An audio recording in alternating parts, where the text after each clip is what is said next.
Hiwaga nga matipapakalo! Alam mo, nag-iipon na kami ng tumitingin na ako yung mga murang pangregalo. Para pagdating ng... Ako nag-iipon na rin eh. Ng? Pambayad sa utang. Aray ko.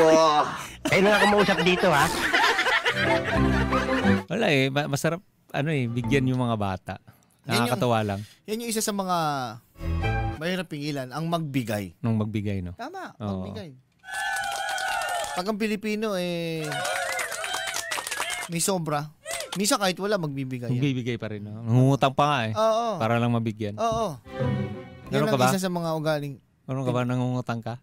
Para magbigay? Meron ka ba dyan? Wala pa. Mga bagay na mahirap pigilan. Mangutang. Manlait. Magbigay. Pero laliman pa natin. Yung mga natural calamities. Bagyo, lindol, at meron pang isa. Millions of years ago, kung napigilan ito,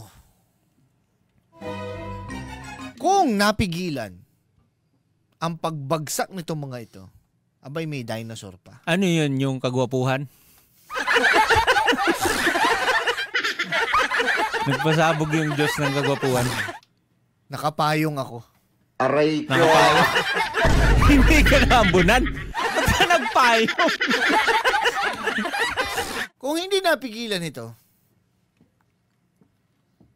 may dinosaur pa. Alam niyo ba noong unang panahon, millions of years ago, sila ang tinuturong dahilan kung bakit naubos ang mga dinosaur? Pag-usapan natin ang kwento. Makinig at matuto, ito na ang alamat.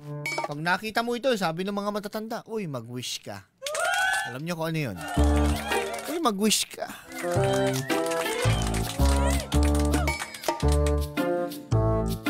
Dahil bihira mo makita ito. Pero noong unang panahon, trahedya ang dala nito. Inubos ang mga dinosaur.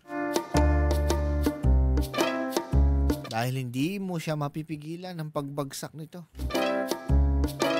Paano kung sa panahon ngayon dumating at bumagsak ito?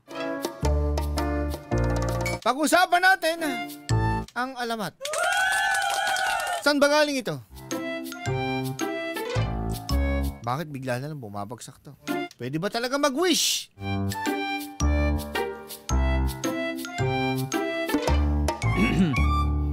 Tawag pala dito, Papa Jepoy. Bulalakaw. Bulalakaw. Oo. Ang bulalakaw ay meteor. Maliit na bato o debris mula sa kalawakan na nasusunog kapag pumasok na sa atmosphere ng Earth. Pag nakapasok na siya dyan, nasusunog na. At pag habang bumabagsak siya, nag-aapoy. Makikita mo yan. Oo. Sa gabi, ang ganda tingnan yan eh. So, yun pala yun? Yun pala yun. Tapos, nakaugalian na ng mga tao na pag nakakita ng ganyan, mag-wish ka. Oo, mag-wish ka. Kasi, matutupad daw yung kahilingan mo. At hinahanap yan.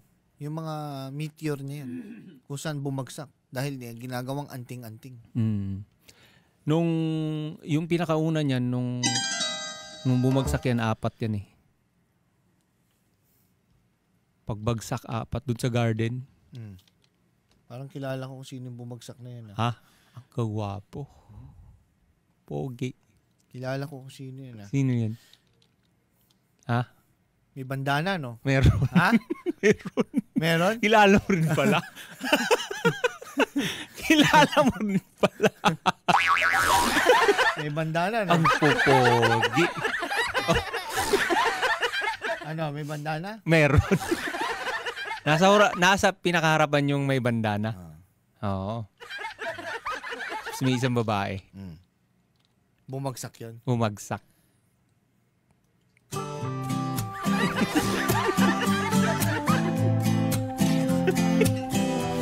Sila yan, ano? Sila. OG. Idol yan eh. Oo, OG. Bandana eh, gangster eh.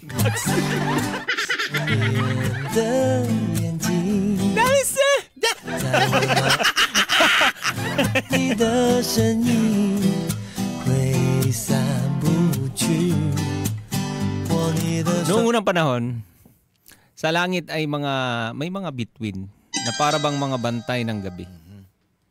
Tahimik silang kumikislap, Papa Jepoy. Ngunit may isang bituin na naiiba. Ang tawag daw dito ay, ang pangalan daw niya ay si Bulalakaw. Siya ay masigla at palaging gustong tumulong sa mga tao sa lupa.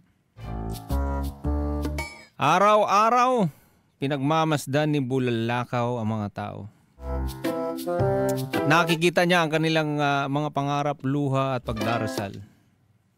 Ngunit dahil malayo siya, hindi siya marinig. O hindi niya marinig ang kanilang mga hiling. Kaya isang gabi, umiling siya sa bathala. Panginoon, payagan mo na akong bumaba. Kahit saglit lang. Upang madala ko ang mga dasal ng mga tao sa langit. At pinayagan siya. Ngunit may kondisyon, Papa Jepoy. Kung bababa ka, iilaw ka ng saglit at mawawala sa langit. Kaya piliin mong mabuti kung kailan mo gustong bumaba. May kondisyon. Ganun pala ang kwento nun. Kaya pala sinabi na pag nakakita ka niya, mag-wish ka. Kasi pala, yun ang totoo niyang misyon. Bumaba sa lupa at itupad ang kahilingan ng mga tao. Tama. Okay, sige, tuloy ang kwento. Yun nga. Kaso nga lang, may kondisyon. May kondisyon siya. Hindi na siya iilaw. Hindi na siya iilaw. Okay. Kaya sabi ng batala, kaya piliin mong mabuti kung kailan mo gustong bumaba. Kaya mula noon, tuwing may taong tapat na humihiling, umiyak sa langit, si Bulalakaw ay biglang kumikilos, bumabagsak at nagliliyab. At nagiging shooting star o Bulalakaw upang kunin ang hiling at dahilan sa langit. May mga nagtatanong, bakit tuwing nakikita nila yan? Eto mga taong to. Bakit sila nag-wish? Sinasabing kapag nakakita ka ng Bulalakaw, iyon ay si Bulalakaw mismo na dumadaan para tipunin ang mga hiling ng tao. Kaya kailangan mong mabilis kang mag-wish bago pa siya mawala sa paningin. Sino nga yung unang nag-wish? Ang unang nag-wish? Paano niya naisip na nagkataon lang? Ito yung unang taong nagka-problema. Alam mo kung sino yung unang nagka-problema? Sino? Si Adan. Si Adan. Oo. So nakatingin siya sa langit. Nakatingin siya sa langit. Alam mo ang problema? Oo. Ang problema niya, wala pa siyang problema noong unang panahon. Pinagdududahan siya. Ha? Nang bababae. Sabi ni Adan. Paano ako mambababae? Wala pang tao. Dalawa lang kami. Sabi ni Adan, dalawa lang tayo dito. Bababae pa ako. Paano nangyari yun? Sabi. Pero yun ang hiniling niya, di ba? Makakasama. Di ba? Yan ang kwento dyan eh. Oo. Hiniling niya sa taas. Kaso, yung hiniling niya, mapagduda. Yung babae. Sabi niya kasi, ang hiling niya, bigyan siya ng kapareho. bigyan mo ako ng mga kasama. Oo. Bigyan mo ako ng tamang makakasama. Ang binigay sa kanya, babae. Si Eva. Oo, dumating si Eva. Oo. Ayun, ang problema nitong si Eva, pinagdududahan siya. Oo. Oo. Ang hiniling niya, tamang babae. Ang binigay sa kanya, babaeng may tama. May tama. Aray ko! Ngayon, pinagdududahan siya na may ibang babae. Ngayon, naghihintay uli siya ng Bulalakaw. Oo. Anong winish niya? Hindi, gusto niya refund. Refund? Aray ko! Saan na niya in-order yun, Temo? Change item, anya. Lazada. Shopee. Aray ko! change item, anya. Siya pala una nag-wish. Siya talaga. Winish niya na magkaroon ng Refund. O kaya change. Sabi niya, pasensya ka na. Kung Zalora ka umorder, ma-change yan. Aray ko. May nagtatanong dito. Sabi, hiniling niya, tamang babae. Binigay sa kanya, babaeng may tama. Dami nag-message. Paki-drawing daw yung bulalakaw. Yung makikita na abangan. Sige, wait lang. The-drawing ko lang tong... Bilog lang yun. Tapos may buntot. Ano lang yun? Bilog. Drawing mo nga. Bulalakaw. Sabay-sabay po tayong mag-wish para sa ating bulalakaw.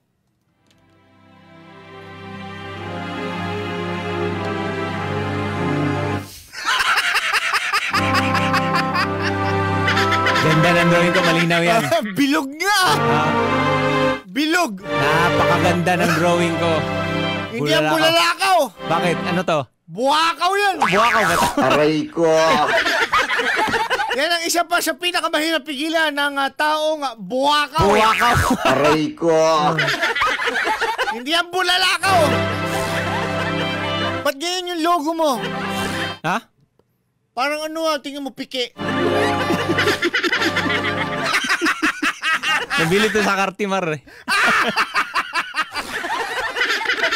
Yun naman yung paa. May injured. Piki May injured. Dagout. Barangay LS 97.1. Forever. Number 1.